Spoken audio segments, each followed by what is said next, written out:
Hello everybody, today we'll talk about how to fix or how to solve Roblox chat cutting off. To know how to fix or how to solve Roblox chat cutting off, you should just go to settings. Here in this page you will enter to apps, default apps, app settings. When you'll find this page you will enter to this window of Roblox. Here in this list of app info you will enter to first stop and you will click here OK. Then we will go to this window of storage and we click. After that we click clear cache.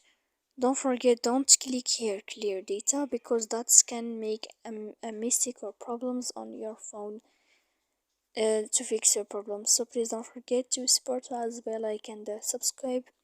See you next time in another video and thank you for your attention.